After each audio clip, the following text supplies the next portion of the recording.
सुमतिभिरनुमेजं शुभ्रकायं सखायं सुखमजमनपाजं मुक्त्युपाजं विमाजं नृहजमहमनेजं धेजमम्नायगेजं सदजमसदजेजं श्रीसहाजं भजेजम् अञ्जनासूनुसान्निध्यात् द्विजदेन विराजितम् अजितप्रीतिजनकं भजेऽहं विजयध्वजम् तपस्वाध्याय शुश्रूषा कृष्णपूजारतं मुनिम् विश्वेशमिष्टदं वन्दे परिम्राट् चक्रवर्तिनम् श्रीगुरुभ्यो नमः। हरिः ओम्।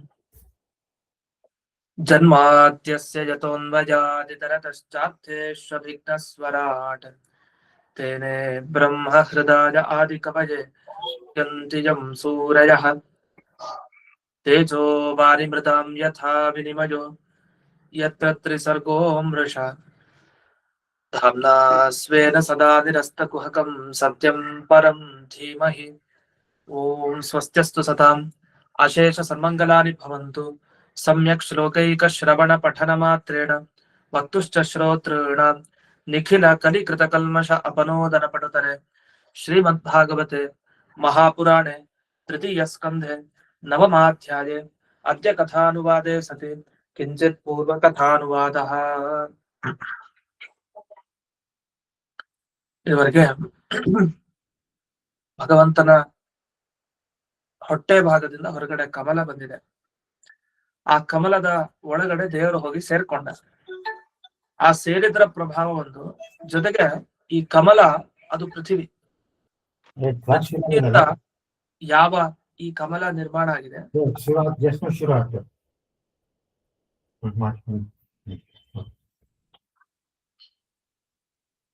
ಈ ಕಮಲದಲ್ಲಿ ತೇಜಸ್ಸಿನ ಅಂಶನೂ ಕೂಡ ಇದೆ, ತೇಜಸ್ಸಿನ ಗುಣಗಳು ಇರುತ್ತೆ. ಯಾಕೆ? ಪೃಥ್ವಿಯಲ್ಲಿ ಮಿಕ್ಕಿದ ಎಲ್ಲಾ ಭೂತಗಳ ಗುಣ ಇರುತ್ತೆ. ಆಕಾಶದಾಗ್ಬೋದು, ವಾಯು, ತೇಜಸ್ಸು, ಜಲ. ಯಾಕಂದ್ರೆ ಕೊನೆಗೆ ಬಂದಿದ್ ಪೃಥ್ವಿ. ಕೊನೆಗೆ ಬಂದಿದ್ರಿಂದ ಹಿಂದಿಂದ ಗುಣ ಎಲ್ಲ ಪೃಥ್ವಿಯಲ್ಲಿ ಇರತ್ತೆ. ಹಾಗಾಗಿ ಅದು ಸೂರ್ಯನ ತರ ಹೊಳಿತಾ ಇದೆ ಅನ್ನೋದು ಸರಿ.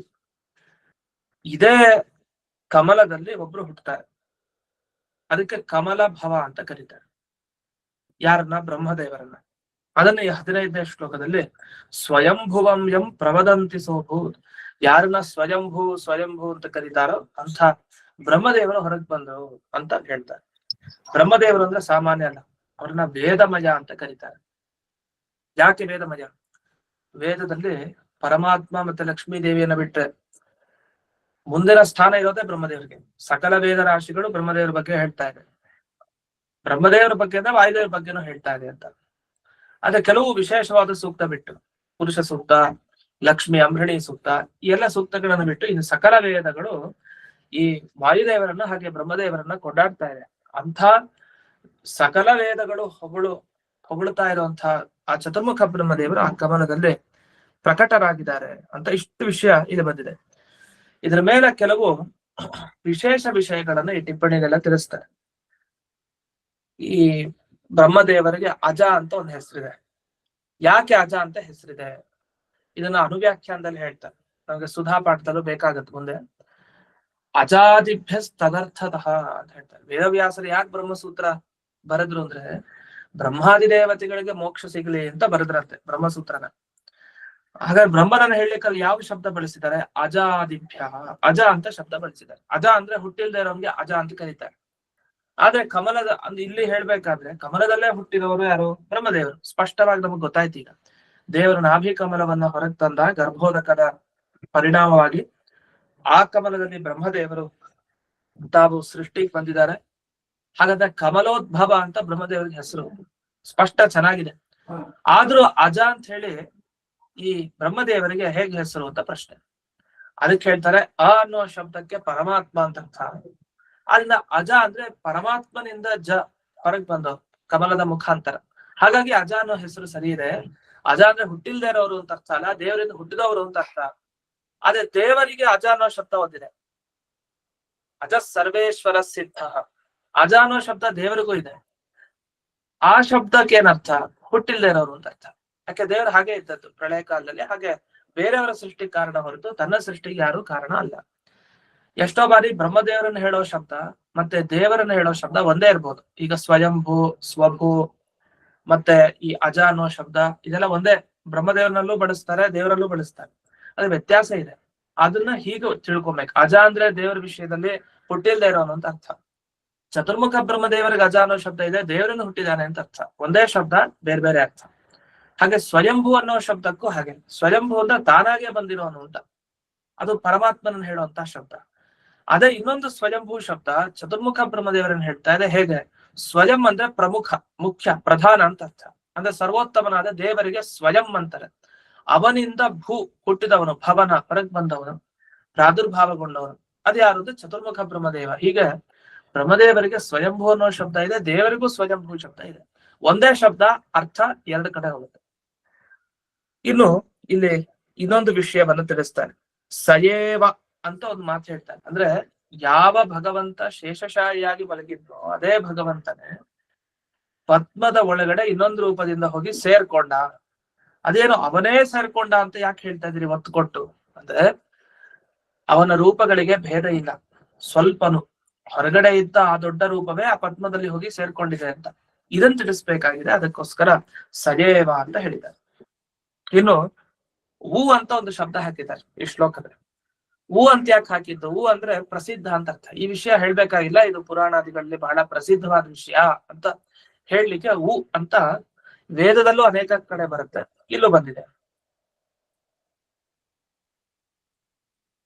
ಇಲ್ಲಿ ಹೂ ಅನ್ನೋ ಶಬ್ದಕ್ಕೆ ಇನ್ನೊಂದು ಅರ್ಥವನ್ನು ಹೇಳ್ತಾರೆ, ಸಂತಾಪ ಅಂತ ಅರ್ಥ ಹೇಳ್ತಾರೆ. ಅಂದ್ರೆ ಹೊರಗಡೆ ಪ್ರಳಯ ಕಾಲದ ಜಲದಲ್ಲಿ ಮಲಗಿರುವಂತಹ ಪರಮಾತ್ಮನೇ ಬೇರೆ, ಕಮಲದ ಒಳಗಡೆ ಸೇರ್ಕೊಂಡಿರೋ ದೇವರೇ ಬೇರೆ ಅಂತ ಯೋಚನೆ ಮಾಡಿದ್ರೆ ಅಂಥವ್ರಿಗೆ ಸಂತಾಪ ಆಗತ್ತೆ. ಆತರ ಯೋಚಿಸಬಾರ್ದು. ಭಗವಂತನ ಎರಡು ರೂಪಗಳಲ್ಲಿ ಭೇದ ಚಿಂತನೆ ಮಾಡ್ಬಾರ್ದು. ಕಮಲದ ಒಳಗಡೆ ಸೇರಿರೋ ದೇವರ ರೂಪನೂ ಒಂದೇ, ಹೊರಗಡೆ ಇದ್ದ ರೂಪನೂ ಒಂದೇ. ಆ ಎರಡು ರೂಪಗಳಿಗೆ ಯಾವುದೇ ಗುಣದಲ್ಲಿ ವ್ಯತ್ಯಾಸ ಇಲ್ಲ. ಆ ಕಮಲದ ಒಳಗಡೆ ಸೇರ್ಕೊಂಡಿರೋ ರೂಪಕ್ಕೆ ಎಷ್ಟು ಜ್ಞಾನ ಶಕ್ತಿ ಇದೆಯೋ ಹೊರಗಡೆ ಇರೋ ಭಗವಂತನ ರೂಪಕ್ಕೂ ಅಷ್ಟೇ ಜ್ಞಾನ ಶಕ್ತಿ ಇದೆ. ಇಲ್ಲ ಅಂದ್ರೆ ನೀವ್ ಹೀಗೆ ತಿಳಿದೇ ಇದ್ರೆ ಅಂದ್ರೆ ನಮಗೆ ಒಂದು ಪಾಪ ಕರ್ಮ ಸುತ್ತಕೊಡುತ್ತೆ, ಅದರಿಂದ ದುಃಖ ಅನುಭವಿಸ್ಬೇಕಾಗಿ ಬರುತ್ತೆ. ದೇವರ ರೂಪಗಳಲ್ಲಿ ಎಂದಿಗೂ ಭೇದ ಚಿಂತನೆ ಮಾಡಬಾರ್ದು. ಅದನ್ನ ಈ ದೇವರಿಗೆ ತುಂಬಾ ಶಕ್ತಿ ಇದೆ, ಆ ದೇವರಿಗೆ ಶಕ್ತಿ ಇಲ್ಲ, ಹೀಗೆಲ್ಲ ಚಿಂತಿಸ್ಬಾರ್ದು. ನರಸಿಂಹ ದೇವರಿಗೆ ಶಕ್ತಿ ಇದೆ, ಅದೇ ಶಕ್ತಿ ರಾಮನಿಗಿದೆ, ಕೃಷ್ಣನಿಗೂ ಅದೇ ಶಕ್ತಿ. ವ್ಯತ್ಯಾಸವನ್ನ ಎಂದಿಗೂ ಚಿಂತಿಸಬಾರ್ದು ಅಂತ ಅರ್ಥ. ಇಲ್ಲಿ ಎರಡು ರೂಪಗಳಿಗೆ ಹೇಳಿದ್ರು, ಒಂದು ಮೂಲ ರೂಪ, ಇನ್ನೊಂದು ಕಮಲದ ಒಳಗಡೆ ಸೇರಿರೋ ಒಂದು ರೂಪ. ಇದಾದ್ಮೇಲೆ ಮುಂದೆ ಬ್ರಹ್ಮದೇವರು ಭಗವಂತನಿಂದ ಹುಟ್ಟಿದ್ರು ಅಂತ ಹೇಳ್ತಾ ಇದ್ದೀರಿ, ಇದಕ್ಕೆ ಏನಾದ್ರು ಪ್ರಮಾಣ ಇದೆಯಾ ಅಂತ ಪ್ರಶ್ನೆ. ಅದಕ್ಕೆ ಹೌದು, ಇನ್ನೊಂದು ಪ್ರಮಾಣ ಇದೆ. ಏನಂತ? ಪದ್ಮ ಸಂಸ್ಥಾತ್ ಹರೇಸ್ತತ್ರ ಬ್ರಹ್ಮಾಜನಿ ಚತುರ್ಮುಖ. ಬ್ರಹ್ಮ ಚತುರ್ಮುಖ ಅಜನಿ ಹುಟ್ಟಿದ. 4 ಮುಖ ಇರೋ ಬ್ರಹ್ಮದೇವರು. ಯಾರಿಂದ? ಪದ್ಮ ಸಂಸ್ಥಾತ್ ಹರೇಹೇ, ಅದೇ ಪದ್ಮದಲ್ಲಿ ಇರುವ ಹರಿ ಅಂದ್ರೆ ಭಗವಂತನಿಂದ ಚತುರ್ಮುಖ ಬ್ರಹ್ಮದೇವರು ಹುಟ್ಟಿದ್ರು. ಇಷ್ಟು ಸ್ಪಷ್ಟ ಪ್ರಮಾಣ ಇದ್ದಾಗ ಬೇರೆಯವರೆಲ್ಲ ಇದಕ್ಕೆ ಅಪಾರ್ಥ ಮಾಡಿದ್ದಾರೆ ಈ ಭಾಗವತ ಪದ್ಯಕ್ಕೆ, ಅದ್ ಮುಂದೆ ಗೊತ್ತಾಗತ್ತೆ. ಅಂತೂ ಅದು ಸರಿಯಿಲ್ಲ. ಬೇರೆಯವರು ಹೇಳಿದ್ದು ಕಮಲದ ಒಳಗಡೆ ಇರೋ ದೇವರಿಂದಲೇ ಆ ಭಗವಂತ, ಇದು ಬ್ರಹ್ಮದೇವರ ರೂಪ ಹೊರಗೆ ಬಂದಿದೆ. ಇನ್ನು ವೇದಮಯ ಅಂತ ಒಂದು ಶಬ್ದ ಹಾಕಿದ್ರು. ಅಂದ್ರೆ ಎಲ್ಲಾ ವೇದಗಳು ಬ್ರಹ್ಮದೇವರನ್ನ ಹೇಳ್ತಾ ಇದೆ. ಒಂದು ಉದಾಹರಣೆ ಕೊಡಿ ಅಂದ್ರೆ ಅನೇಕ ಇದೆ. ಉದಾಹರಣೆಗೆ ಹಿರಣ್ಯ ಗರ್ಭ ಸೂಕ್ತ ಅಂತ ಇದೆ. ಹಿರಣ್ಯ ಗರ್ಭ ಸಮವರ್ತದಾಗ್ರೆ, ಯಾರು ಇರ್ಲಿಲ್ಲ ಅಂದ್ರೆ ಪರಮಾತ್ಮ ಲಕ್ಷ್ಮೀ ದೇವಿಯನ್ನ ಬಿಟ್ಟು ಇಲ್ಲಿ ಮುಂದಿನ ಜಗತ್ ಯಾವ್ದು ಇಲ್ಲ. ಸೃಷ್ಟಿಗೆ ಬರ್ಬೇಕಾಗಿದೆ, ಬ್ರಹ್ಮದೇವರು ಆದ್ಯ ಮೂಲ ಪುರುಷ ಬಂದಿದ್ದಾರೆ. ಹಿರಣ್ಯ ಗರ್ಭ ಅಂತ ಅವರಿಗೆ ಹೆಸರನ್ನ ಕರೀತಾರೆ.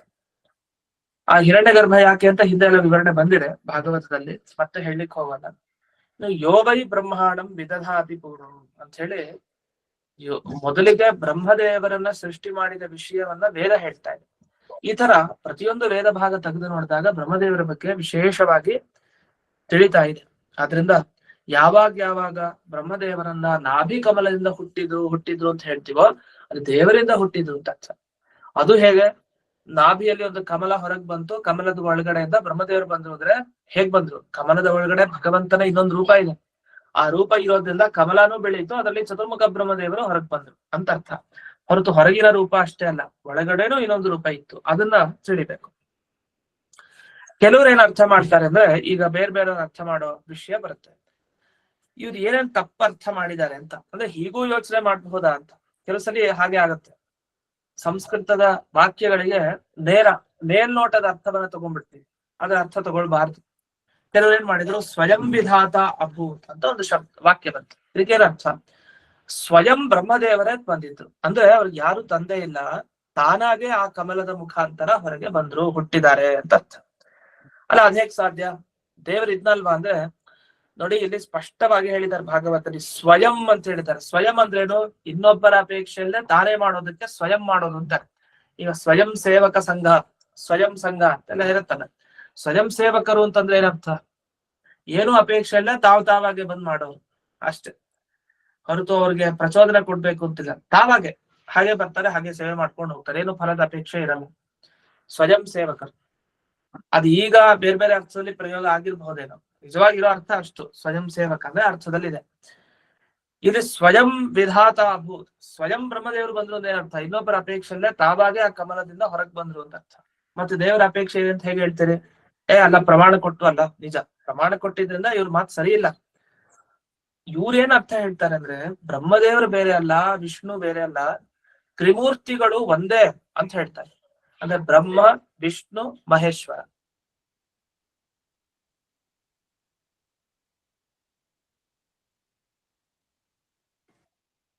ಹೀಗೆ ತ್ರಿಮೂರ್ತಿಗಳು ಒಂದೇ ಅಂತ ಹೇಳ್ತಾರೆ. ಹಾಗಾಗಿ ಬ್ರಹ್ಮದೇವರು ಮತ್ತೆ ರುದ್ರದೇವರು ಮತ್ತೆ ವಿಷ್ಣು 3 ಜನ ಬೇರೆನೆ ಅಲ್ಲ.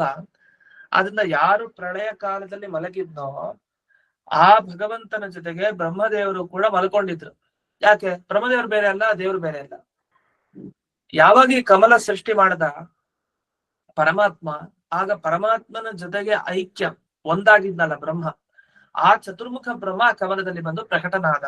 ಹಾಗಾಗಿ ತಾನಾಗೆ ಬಂದಿತ್ತು. ಯಾಕೆ? ದೇವರಿಗೆ ಯಾರು ಕಾರಣ ಇಲ್ಲ ಅಂದ್ಮೇಲೆ, ದೇವರೇ ಬ್ರಹ್ಮದೇವರು ಅಂತ ಆದ್ಮೇಲೆ ಆ ಬ್ರಹ್ಮದೇವರಿಗೆ ಕಾರಣ ಯಾರಾಗ್ಲಿಕ್ಕೆ ಸಾಧ್ಯ ಅಂತ ಕೆಲವರು ಅರ್ಥ ಮಾಡಿದ್ದಾರೆ. ಹಾಗಾದ್ರೆ ಇವರ ಸಿದ್ಧಾಂತದಲ್ಲಿ ಚತುರ್ಮುಖ ಬ್ರಹ್ಮದೇವರು ಬೇರೆ ಅಲ್ಲ, ವಿಷ್ಣು ಬೇರೆ ಅಲ್ಲ. ಇವರು ತ್ರಿಮೂರ್ತಿಗಳಿಗೆ ಐಕ್ಯ ಹೇಳುವಂತ ಕೆಲವರು ಸಿದ್ಧಾಂತ. ಇನ್ನಷ್ಟೇ ಅಲ್ಲ, ಕೆಲವರು ಏನ್ ಮಾಡಿದ್ರು, ಅಲ್ಲ ಭಗವಂತ ತಾನೇ ಇದ್ದ, ಅಲ್ಲೇನ್ ಬ್ರಹ್ಮದೇವರೇನ್ ಸೇರ್ಕೊಂಡಿದ್ರು ಮೊದಲು, ಆಮೇಲೆ ಅವ್ರು ಹೊರಗ್ ಬಂದ್ರು ದೇವರ ರೂಪದಿಂದ, ಹಂಗೇನಿಲ್ಲ. ಭಗವಂತನೇ ಚತುರ್ಮುಖ ಬ್ರಹ್ಮ ರೂಪ ತಾಳ್ಕೊಂಡ್ ಬಂದ್ಬಿಟ್ಟ ಅಂತ ಇನ್ನೊಬ್ರು ವ್ಯಾಖ್ಯಾನ. ಅಂದ್ರೆ ಆ ಕಮಲದಲ್ಲಿ ಬಂದವ್ರು ಯಾರು? ಬ್ರಹ್ಮದೇವರಲ್ಲ, ಅದು ವಿಷ್ಣುನೇ.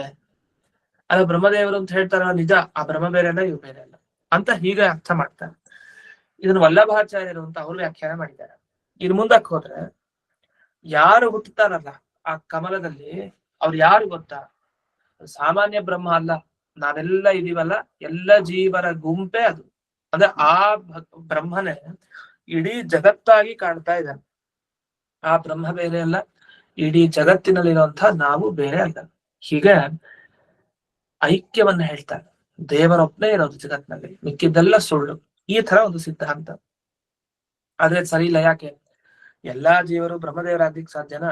ಬ್ರಹ್ಮದೇವರು ದೇವರಾಗ್ಲಿಕ್ಕೆ ಸಾಧ್ಯನಾ? ಇಲ್ಲ, ತಪ್ಪದು.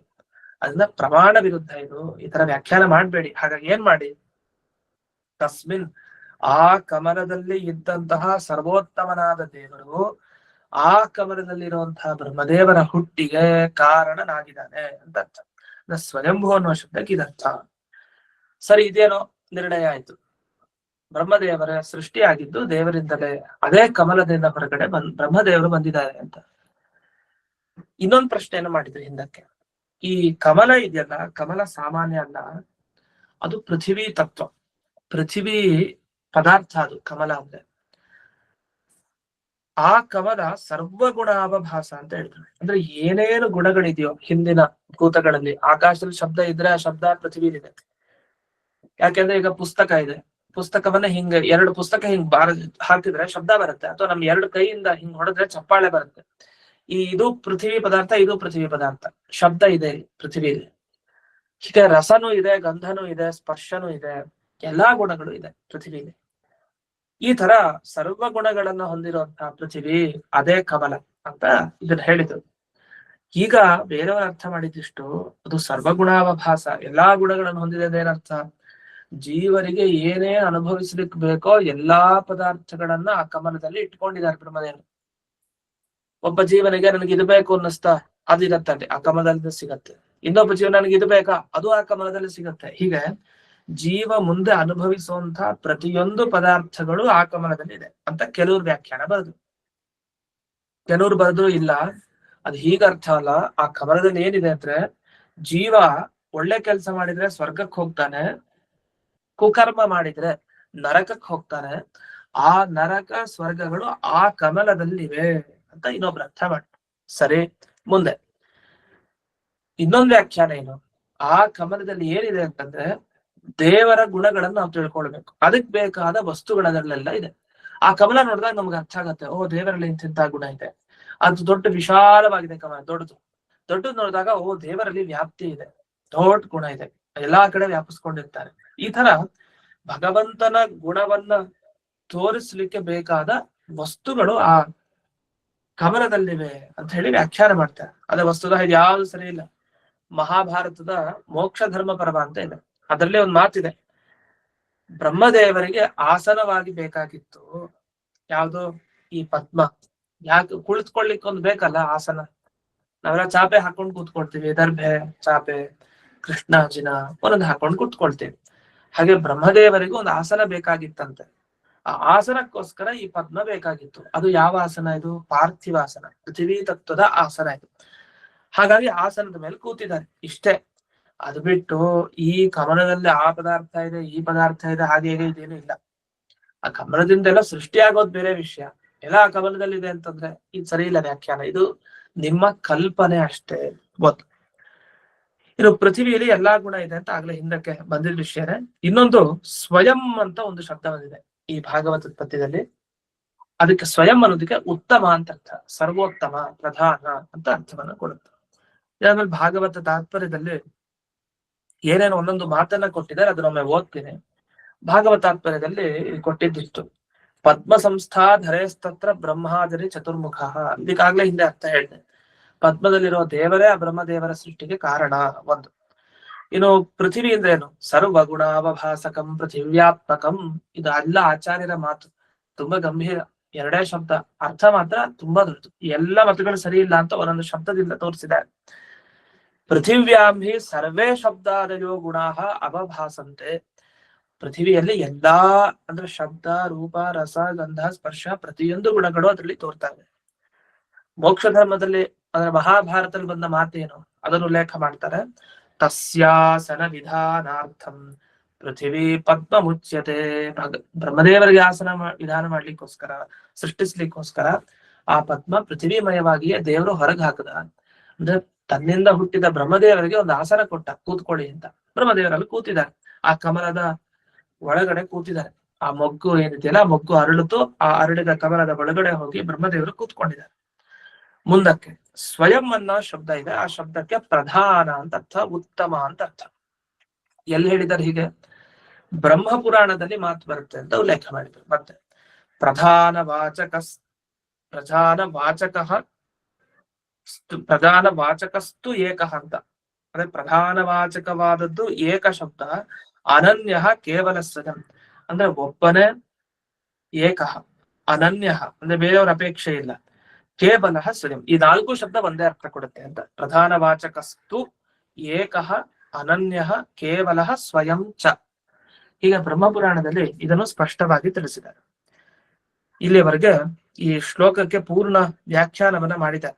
ಅದ್ರಲ್ಲಿ ಒಂದು ವ್ಯಾಖ್ಯಾನ ಇವ್ರು ಮಾಡೋದು, ಇಲ್ಲಿ ಇನ್ನೊಂದು ಟಿಪ್ಪಣಿ ವ್ಯಾಖ್ಯಾನದಲ್ಲಿ ಹೇಳ್ತಾರೆ. ಏನ್ ಹೇಳ್ತಾರೆ ಅಂದ್ರೆ, ಸರ್ವಗುಣಾವಭಾಸ ಪೃಥಿವಿ ತದುಪಾದಾನಕತ್ವ ತದಾತ್ಮಕ ಇತ್ಯರ್ಥ. ಅದು ಶಬ್ದ ರೂಪ ರಸಗಂಧ ಸ್ಪರ್ಶ ಎಲ್ಲ ಯಾಕಿದೆ ಅಂತಂದ್ರೆ, ಹಿಂದಿನ ಭೂತಗಳೆಲ್ಲ ಈ ಪೃಥ್ವಿ ತತ್ವಕ್ಕೆ ನೇರ ಕಾರಣ. ಆ ಹಿಂದಿನ ಭೂತಗಳೇ ಇದ್ರ ಪರಿಣಾಮ ಆಗ್ತಾ ಹೋಗೋದು ಒಂದೊಂದು ಭೂತ ಆಗಿ. ಹಾಗಾಗಿ ಪೃಥ್ವಿಲಿ ಎಲ್ಲಾ ಗುಣಗಳು ತೋರ್ತಾ ಇದೆ ಅಂತ ವ್ಯಾಖ್ಯಾನ ಮಾಡಬೇಕು. ಇಷ್ಟಾಗಿ ಕೊನೆಯಲ್ಲೇ ಒಂದು ಹೇಳ್ತಾರೆ, ಹೂ ಅಂತ ಈ ಭಾಗವತಲ್ಲಿ ಶಬ್ದ ಬಂತು, ಅದಕ್ಕೆ ಒಂದು ಸಂತಾಪ ಸೂಚಕ. ಏನಾದ್ರೂ ನಾವು ಭಗವಂತನ ಬಗ್ಗೆ ತಪ್ಪಾಗಿ ತಿಳ್ಕೊಂಡ್ರೆ ಅಯ್ಯೋ ಅಂತ ಪಾಪ ಬೇಜಾರ್ ಮಾಡ್ಕೊಂಡಾಗ, ಮತ್ತಷ್ಟೇ ಅಲ್ಲ, ನಿಮ್ಗೆ ಅದನ್ನ ತೊಂದರೆನೂ ಆಗತ್ತೆ, ಹಾಗೆ ಭಾವಿಸ್ಬೇಡಿ, ದೇವರ ರೂಪಗಳು ಯಾವತ್ತೂ ಬೇರೆ ಬೇರೆ ಅಲ್ಲ, ಅದೆಲ್ಲ ಒಂದೇ ಅಂತ ಚಿಂತಿಸಿ ಅಂತ ಒಂದು ವಿಷಯ. ಇನ್ನೊಂದು ಸರ್ವ ವೇದಮಯ ಅಂದ್ರೆ ಒಂದು ಎಲ್ಲಾ ವೇದಗಳು ಕೊಂಡಾಡುವಂತ ಬ್ರಹ್ಮದೇವರು ಅಂತ ಒಂದ್ ಅರ್ಥ. ಇನ್ನೊಂದ್ ಅರ್ಥ ಏನಂದ್ರೆ ಎಲ್ಲಾ ವೇದಗಳನ್ನ ಕಣ್ಣು ಹಿಡ್ಕೊಂಡು, ಅಂದ್ರೆ ದ್ರಷ್ಟಾರ ಋಷಿಗಳು ಯಾರು ಬ್ರಹ್ಮದೇವರು, ಎಲ್ಲಾ ವೇದ ಮಂತ್ರಗಳು ಕಣ್ಮುಂದೆ ಇತ್ತಂತೆ ಬ್ರಹ್ಮದೇವರಿಗೆ. ಅದನ್ನ ವೇದಮಯ ಅಂತ ಕರೆದಿದ್ರು. ಊರೇ ವೇದ ಅಪ್ಪ, ಬ್ರಹ್ಮದೇವರು ನೋಡಿದ್ರೆ ವೇದ ಅಂತ ಅನ್ಸುತ್ತೆ. ಯಾಕೆ? 4 ಮುಖಗಳಿಂದ 4 ವೇದಗಳು ನಿರಂತರವಾಗಿ ಹೊರಗೆ ಬರ್ತಾ ಇದೆ. ಒಂದು ಮುಖನೂ ವೇಸ್ಟ್ ಮಾಡ್ಕೊಂತಾ ಇಲ್ಲ ಟೈಮ್ ನ. ಒಂದು ಋಗ್ವೇದ, ಇನ್ನೊಂದು ಯಜುರ್ವೇದ, ಅಥರ್ವವೇದ, ಸಾಮವೇದ ನಿರಂತರ ಹೊರಗೆ ಬರ್ತಾ ಇದೆ. ಆ ಪ್ರತಿಯೊಂದು ವೇದ ಮಂತ್ರಗಳನ್ನ ಚತುರ್ಮುಖ ಬ್ರಹ್ಮದೇವರು ತಾವು ಕಣ್ಣು ಹಿಡ್ಕೊಂಡಿದ್ರು. ಅವರು ದ್ರಷ್ಟಾರ, ವೇದ ದ್ರಷ್ಟಾರ ಆ ಋಷಿಯವರು. ಹೀಗೆ ಬ್ರಹ್ಮದೇವರ ವರ್ಣನೆಯನ್ನ ಮಾಡಿ ಮುಂದೆ ಒಂದು ಪ್ರಶ್ನೆ ಮಾಡ್ಕೊಂತಾರೆ. ಅಲ್ಲ, ಸ್ವಯಂಭೂ ಅನ್ನೋ ಶಬ್ದ ಹೇಳಿದ್ರಿ, ದೇವರನ್ನೇ ಯಾಕೆ ತಗೊಳ್ಬಾರ್ದು? ಯಾಕೆ ಚತುರ್ಮುಖ ಬ್ರಹ್ಮದೇವರನ್ನ ಕಷ್ಟಪಟ್ಟು ತಗೊಳ್ತೀರಿ? ಯಾಕೆ ದೇವರೇ ಆ ಕಮಲದಲ್ಲಿ ಮತ್ತೆ ಇನ್ನೊಂದು ರೂಪದಿಂದ ಬಂದಿರಬಾರ್ದು? ಚತುರ್ಮುಖ ಅಂತ ಬರ್ಲೇ ಇಲ್ಲ. ಪ್ರಳಯ ಕಾಲದ ನೀರಿನಲ್ಲಿ ಮಲಗಿದ್ದ ದೇವರೇ ಒಂದು ನಾಭಿ ಕಮಲವನ್ನ ತನ್ನ ನಾಭಿಯಿಂದ ಹೊರಗೆ ಹಾಕಿ ಅನಂತರ ಆ ಕಮಲದ ಒಳಗಡೆ ತಾನೇ ಹೋಗಿ ಸೇರಿ ಚತುರ್ಮುಖನಾಗಿದ್ದ ಅಷ್ಟೇ. ಬ್ರಹ್ಮದೇವರು ಅಂತ ಯಾಕೆ ಒಪ್ಬೇಕು? ಈಗ ದೇವರೇ ವಿಷ್ಣುನೇ ಆ ಬಂದ ಅಂತ ಯಾಕೆ ಹೇಳ್ಬಾರ್ದು ಅಂದ್ರೆ, ಆಗ ಹೇಳ್ತಾರೆ ಅದ್ ಯಾಕೆ ಈ ಹೊರಗಡೆ ಮಲಗಿದ್ದ ದೇವರು ಮತ್ತೆ ಸೃಷ್ಟಿ ಮಾಡಿ ನಾಭಿ ಕಮಲದ ಒಳಗಡೆ ಇದ್ದ ಆ ಚತುರ್ಮುಖ ಬೇರೆ ಬೇರೆ ಅಂತ, ಅವ್ರಿಬ್ರು ಒಂದೇ ಅಲ್ಲ. ಅದ್ ಹೇಗ್ ತೀರ್ಮಾನ ಮಾಡ್ತೀನಿ? ಕಮಲದ ಒಳಗಡೆ ಇರೋ ಚತುರ್ಮುಖ ಬ್ರಹ್ಮದೇವರು, ಹೊರಗಡೆ ಇದ್ದ ನೀರಿನಲ್ಲಿ ಪವಡಿಸಿದ್ದ ಪರಮಾತ್ಮ ಬೇರೆ ಹೇಗೆ? ಅದಕ್ಕೆ ಕಾರಣವನ್ನ ಈ ಮುಂದಿನ ಶ್ಲೋಕದಲ್ಲಿ ಕೊಡ್ತಾರೆ, ಬಹಳ ಚೆನ್ನಾಗಿ ಕೊಡ್ತಾರೆ. ಅದೇನ್ ಕಾರಣ ಕೊಡ್ತಾರೆ ಅಂತ ನೋಡೋಣ. 16ನೇ ಶ್ಲೋಕ. ತಸ್ಯಾಂ ಸಚಾಂಭೋರುಹ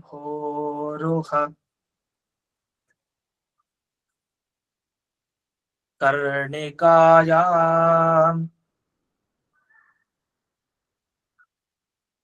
ಅವಸ್ಥಿತೋ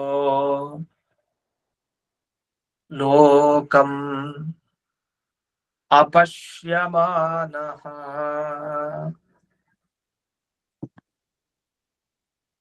ಪರಿಕ್ರಮನ್ ವ್ಯೋಮ್ನಿ ವಿವೃತ್ತನೇತ್ರಃ ಚತ್ವಾರಿ ಭೇಜೆ ನುದಿಶಂ ಮುಖಾನಿ. ಇಲ್ಲಿ ಭೇಜೆ ಅಂತ ಒಂದು ಶಬ್ದ ಇದೆ, ಹಾಗೆ ಲೇಭೆ ಅಂತ ಇನ್ನೊಂದು ಶಬ್ದ ಇದೆ. ಚತ್ವಾರಿ ಲೇಭೆ ಅನುದಿಶಂ ಮುಖಾನಿ ಅಂತ, ಅದು ಅಳ್ಳು ಎಸ್ ಹಾಕಿದೆ, ಸೇರಿಸಿದ್ರೆ ಚತ್ವಾರಿ ಲೇಭೆ ನುದಿಶಂ ಮುಖಾನಿ ಅಂತ.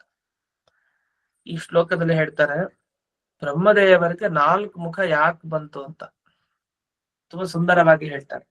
ಅದು ಬ್ರಹ್ಮದೇವರು ಕಮಲದ ಮಧ್ಯದ ಕರ್ಣಿಕ, ಮಧ್ಯದಲ್ಲಿ ಕರ್ಣಿಕ ಇರ್ತದೆ, ಕಮಲದ ಮಧ್ಯದ ಭಾಗ ಇದೆಯಲ್ಲ, ಆ ಭಾಗದ ಮೇಲೆ ಕೂತ್ಕೊಂಡಿದ್ದಾರೆ ಬ್ರಹ್ಮದೇವರು. ಅವ್ರಿಗೆ ಗಾಬರಿ ಆಗೋಯ್ತಂತೆ. ದೇವರೇನೋ ಸೃಷ್ಟಿ ಮಾಡ್ದ, ಎಷ್ಟು ದೊಡ್ಡದಿದು, ನೀರಿತ್ತು, ಪ್ರಳಯ ಕಾಲದ್ದು, ಸತ್ಯಲೋಕದವರೆಗಿತ್ತು. ಇವ್ ನೀರಲ್ಲಿ ಮಲಗಿರೋ ಪರಮಾತ್ಮ ಏನ್ ಮಾಡ್ದ, ತುಂಬಾ ದೊಡ್ಡ ರೂಪ ಧರಿಸಿರೋನು, ತನ್ನ ಒಂದು ನಾಭಿ, ಅದು ಚಿಕ್ಕದ ಅವನಿಗೆ ನಾಭಿ, ಅದರಿಂದ ಹೊರಕ್ಕೆ ಒಂದು ಕಮಲ ಮಾಡ್ದ. ಆ ಕಮಲ ತುಂಬಾ ದೊಡ್ಡದಾಗೋಯ್ತು. ಆ ದೊಡ್ಡ ಕಮಲದ ಒಳಗಡೆ ಮಧ್ಯದ ಜಾಗದಲ್ಲಿ ಬ್ರಹ್ಮದೇವರು ಕೂತ್ಕೊಂಡಿದೆ. ಕೂತವರು ನೋಡ್ತಾರೆ, ವಿವೃತ್ತ ನೇತ್ರ ಅಂತ ಹೇಳ್ತಾರೆ. ಗರ ಗರ ಗರ ಕಣ್ಣನ್ನು ತಿರುಗಿಸ್ತಾ ಇದಾರಂತೆ, ಆ ಕಡೆ ಈ ಕಡೆ ಈ ಕಡೆ ಆ ಕಡೆ ಎಲ್ಲಾ ಕಡೆ. ಯಾಕೆ? ಅಪಶ್ಯಮಾನಃ ಲೋಕಂ, ಹೆದರಿಕೆ ಶುರುವಾಯ್ತು. ಏನ್ ಹೆದರಿಕೆ? ಯಾರು ಇಲ್ಲ ಯಾರು ಇಲ್ಲ, ಏನಿದು ಅಂತ. ನಾನೊಬ್ನೇ ಇದ್ದೀನಿ, ಕಮಲದೊಳಗಡೆ ಮಧ್ಯದಲ್ಲಿ ಕೂತಿದ್ದೀನಿ, ಪೂರ್ವ ಪಶ್ಚಿಮ ಉತ್ತರ ದಕ್ಷಿಣ ಎಲ್ಲಾ ದಿಕ್ಕನ್ನು ನೋಡ್ತಾ ಇದ್ದಾರೆ, ಯಾವ ದಿಕ್ಕಲ್ಲೂ ಏನೂ ಕಾಣ್ತಾ ಇಲ್ಲ.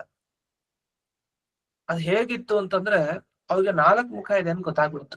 ಯಾಕೆಂದ್ರೆ ಎಲ್ಲಾ ದಿಕ್ಕುಗಳಲ್ಲಿ ಒಟ್ಟಿಗೆ ಕಣ್ಣಿಂದ ನೋಡ್ಬೇಕು ಅಂತಾದ್ರೆ ಅದು ಆಕಾಶದಲ್ಲಿ ಒಟ್ಟಿಗೆ ಅಲ್ಲ. ಈ ಆಗ್ನೇಯ, ನೈಋತ್ಯ, ವಾಯವ್ಯ, ಈಶಾನ್ಯ, ಈ ದಿಕ್ಕುಗಳು ಉಪದಿಕ್ಕುಗಳಾಗ್ಬಹುದು, ಮಾಮೂಲಿ ದಿಕ್ಕಾಗ್ಬಹುದು, ಎಲ್ಲಾ ದಿಕ್ಕುಗಳನ್ನು ಅವ್ರು ನೋಡ್ತಾ ಇದ್ದಾರೆ ಒಟ್ಟಿಗೆ. ಅಂದೇನರ್ಥ? ಒಂದೇ ಮುಖ ಇದ್ದವ್ರಿಗೆ 2 ಕಣ್ಣಿರತ್ತೆ, ಒಂದೇ ಸರಿ ನಾವೆಲ್ಲಾ ದಿಕ್ಕ ನೋಡ್ಲಿಕ್ಕಾರ, ತಿರುಗಿ ತಿರುಗಿ ತಿರುಗಿ ಸಂಧ್ಯಾವಂದನೆ ಮಾಡ್ಬೇಕಾದ್ರೆ ತಿರುಗ್ತೀವಲ್ಲ, ಹಾಗೆ ತಿರುಗಿ ನೋಡ್ಬೇಕು ಪ್ರತಿಯೊಂದು ದಿಕ್ಕಿಗೆ ನಮಸ್ಕಾರ ಮಾಡ್ತಾ. ಇವರು ದಿಕ್ಕುಗಳನ್ನ ನೋಡಿದ್ರು, ಒಟ್ಟಿಗೆ ನೋಡಿದ್ರು. ಅಂದೇನರ್ಥ? ಇವ್ರಿಗಿರೋ ಮುಖ 4 ಅಂತ ಅರ್ಥ. ಹಾಗಾಗಿ ಮಧ್ಯದಲ್ಲಿರುವಂತಹ ಬ್ರಹ್ಮದೇವರು ಏನಿದು, ಏನಾಗ್ತಾ ಇದೆ, ಏನು ಕಾಣ್ತಾ ಇಲ್ವಲ್ಲ ಲೋಕ, ಅದು ಇದು ಯಾರು ಕಾಣ್ತಾ ಇಲ್ಲ ಅಂತ ಸುತ್ತಲೂ ನೋಡ್ತಾ ಇದ್ದಾರೆ. ಹೀಗೆ ಇಲ್ಲಿವರೆಗೆ ಈ ಬ್ರಹ್ಮದೇವರ ಆ 4 ಮುಖತ್ವ, ಚತುರ್ಮುಖತ್ವ ಏನಿದೆ ಅದನ್ನ ವರ್ಣಿಸಿದ್ರು. ಇನ್ನೂ ಈ ತರದ ವಿಷಯಗಳಿದೆ, ಬಹಳ ಚೆನ್ನಾಗಿದೆ. ಅದೇನು ಅನ್ನೋದನ್ನ ನಾಳೆ ದಿವಸ ಮತ್ತೆ ನೋಡೋಣ ಅಂತ ಹೇಳ್ತಾ ಇಂದಿನ ಪಾಠವನ್ನ ಸ್ಮೃತಿ ಗುರುವಂತರ್ಗತ ವ್ಯಾಸತೀರ್ಥ ಗುರುವಂತರ್ಗತ ಭಾರತೀಯ ರಮಣ ಮುಖ್ಯ ಪ್ರಾಣಾಂತರ್ಗತ ಶ್ರೀಮನ್ಮೂಲ ಗೋಪಾಲಕೃಷ್ಣನಿಗೆ ಅರ್ಪಣೆಯನ್ನು ಮಾಡ್ತೇನೆ. ಶ್ರೀಕೃಷ್ಣಾರ್ಪಣ. ನಮಸ್ಕಾರ ಗುರುಗಳೇ, ಧನ್ಯವಾದಗಳು. ಧನ್ಯವಾದಗಳು. ಹರೇ ನಮಃ.